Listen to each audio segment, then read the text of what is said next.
Hi ma'am. Ma'am ngasi video ase kaisumate aine chicken mukbang ama uchage na tawjabani ado chicken mukbang se haibadi ko leibadagi horaga dugagi thongba hobada ko dugagi chaba hobada ne ko asise ai mayam da uchage na tawri do ai hujik loisana loire ai hujik yumda chatoine ba ipam da chatoine ba do ipam da chatlaga dugagi leirani leiraga ipani ba ga chatna leidoni ko dagi leirani leiraga matungda adu ke ki keno to gaina thongaga chabadasu charkeba mayam punna makto makha taba video do yengminasi abane ko do hoji kai loisana bodi loide thoani duni mayam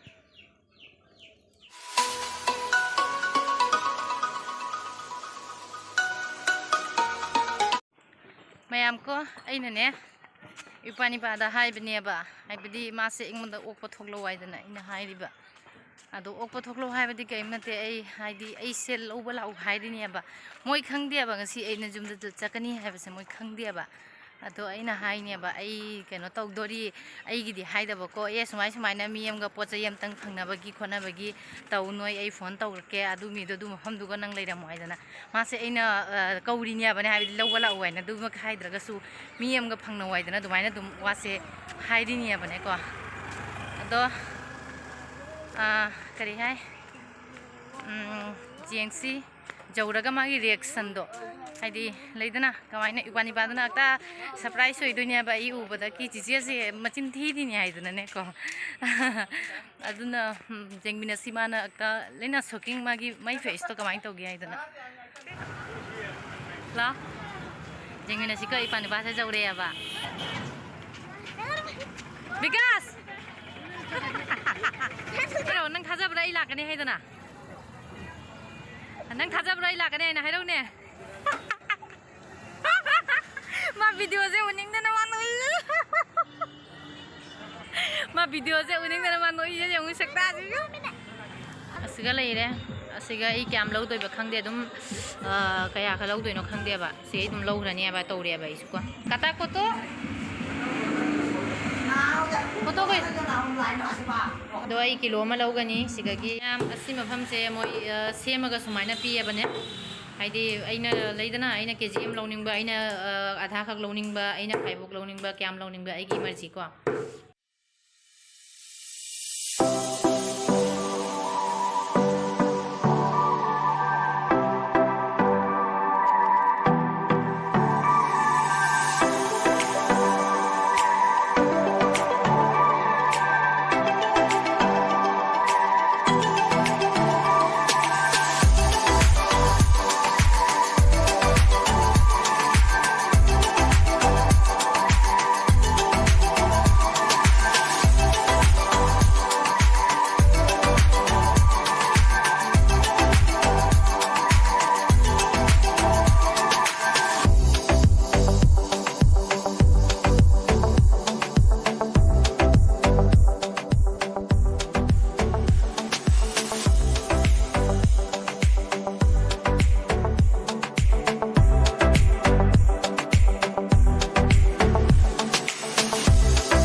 hojik phamme mai cha ko adagi akhoi hojik chabina lege aina tawri sise kenoni gam lei ba ko dei siga iron ba leire habi keno iron ba asiga kola ka sana magi ko atai mathen do jam de ba kaina di lakwa ga jumda thongba mo honare degi akhoi gi kenona inaun pina de mana chak thongare aina mujian thonge adui matungda dum haidi punam se mathang ama no lei lakpa gi akhoi mama na tai ngonda aphawi ju haibi re kaina di keno tawbagi mahoda hairakte aina ko adumaina tawre bodo hoji keno tawdori hoji chaba haujarage mayam jengminarasi nonglak kanu hei noise ai naktane inaung no pisu phamna chari akhoi ma hoi se dum phamna chabinari akhoi ma hoi chade ko sise do moina to pa hinjang chare akhoi inaung no bi di sai ai su dum mo ma ke phamna chabinari ne ba na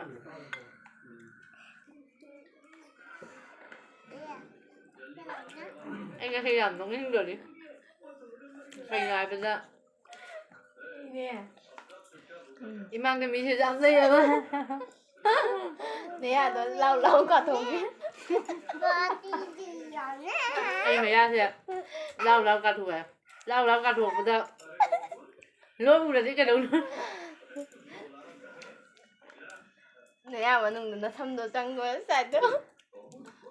Mẹ em chỉ có 5 triệu anh năm mà trả rồi con. Đấy. Tụi mày nữa. Gắn mà tuần kìa. Cô là trả phải sẽ hầu vào nè. motor nó suy hít làm cái tàu quá. Thôi gì đâu em gì mà tuần hầu đi. Mới ăn hầu rồi nè.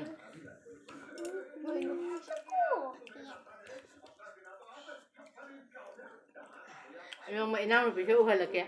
Hầu đi chịu hơn bằng ngâm rồi nè. Mà xin một bằng thiệt. Mà cháu nên đi hầu ra. Ngọc sạp rồi. Mai hai đứa cần.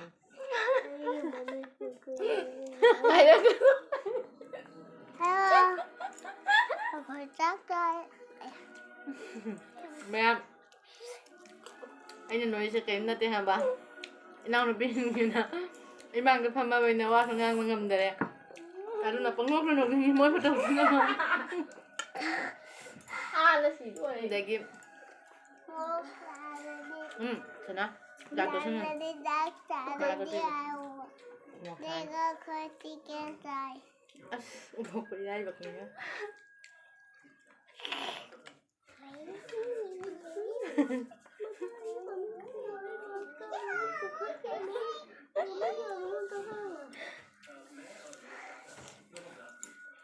Phun cái nhiều. Phun lôi đâu. Mày ăn nuôi này mà tiếng bằng gì đâu có đi phun cái này kia.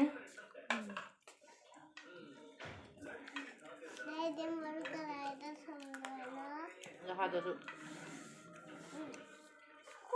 Ai chẳng qua theo. Han mà. Ai cái này là cháu phải lấy nè. Mà sẽ mà không thể làm ba mẹ bạn. Mà nè.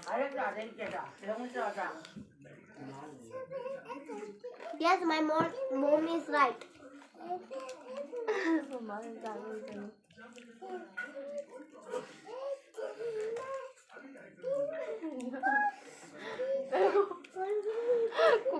My name is Rhoda, with class 1, second B, roll number 22.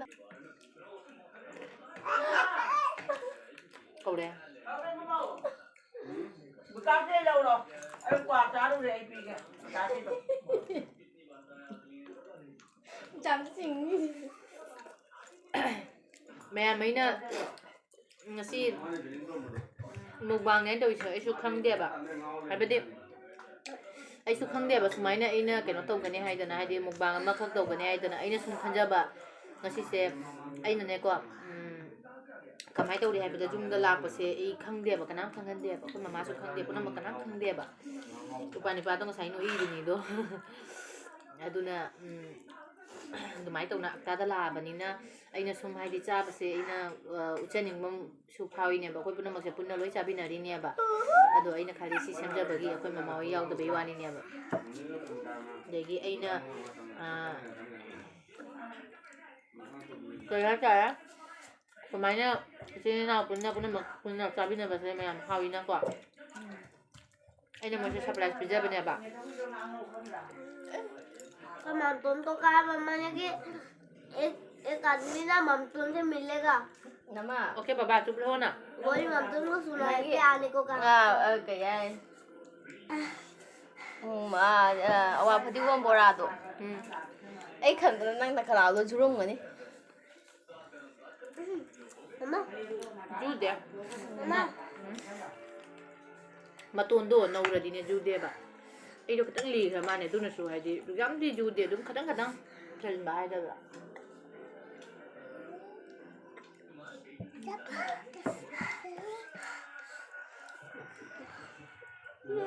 mẹ nói nha video sẽ nung thang này ba nhưng mà ai đi nung là video sẽ hàng giờ bạn nên ring lại cho lấy để aduna mangan siya pibangam de aduna Cái gì lại ta. akogi jumgi like mangan da sum tok jarakpani do khara budi mammi 나, mama ko sister kaya phone niya Kìa, đi cô, đi thằng ra bây giờ phụ. Lạnh đi cười nào, chứ ta đem vào này lạnh.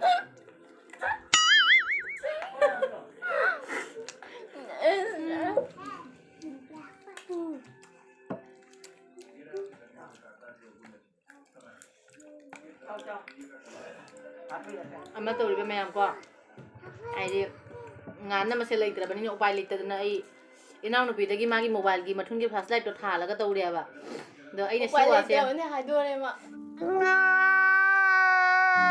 upai leitra na ai do rai ni kai gi no hai bada mijen gi maning do ura bani na icha nu pa sina icha nu pa sina hai dei do jeng ai na siwa si ma hai ho dre na ko jung di dum light mangan na tawri ne ba duga mangan do kara phuba wat ba duga phang da ba duga aina sum hapchan jarak pani do mayam daina haijar ga na di dum haidi khanja ba se Kadai je thok ke ne. Mama ka se. Thok jana. Ye, aina pe ya ko, aina pe. jare baba mai te ro na ngang mayam da hai to rom Hi guys. oi ma ai jan ba de tam ta ri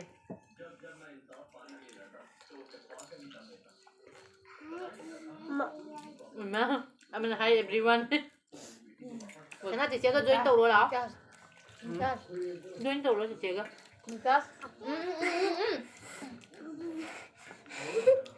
mẹ mi quan đi ba sẽ join tàu rồi hai bạn một phút là đua khởi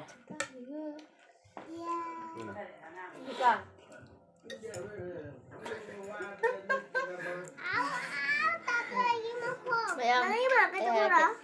tàu rồi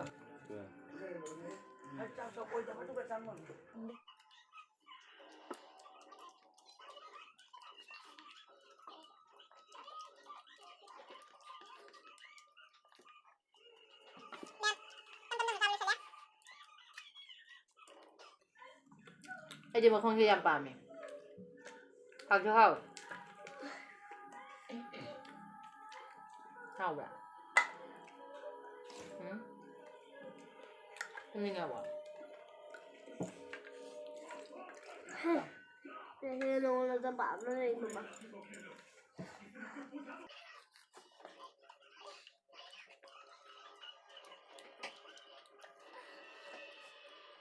mẹ ai phát cái hai mình coi như sao đây chứ rồi ai hay chết đi cái nó tôm bận aduh mi maya ma sana yai na isu dum sana ri ni ko ai di cham su ning ni ne ba du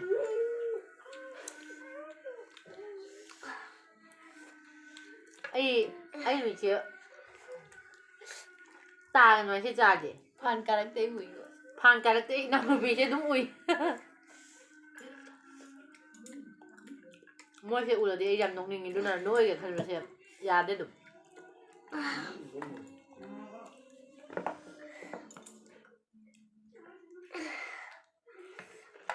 cái rồi mau xào bỏ Yes. cặp nó ra sân luôn mukbang tôi đúng khôngคุณน่ะทงจะบ่เฮาได้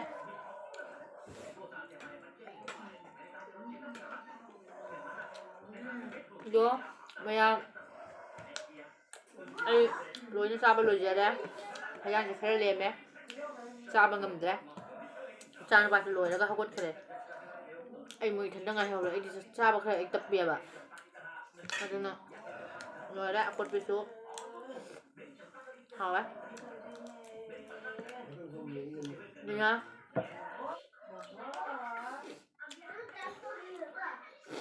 así mà đang mày làm mấy đôi chân dài kìa có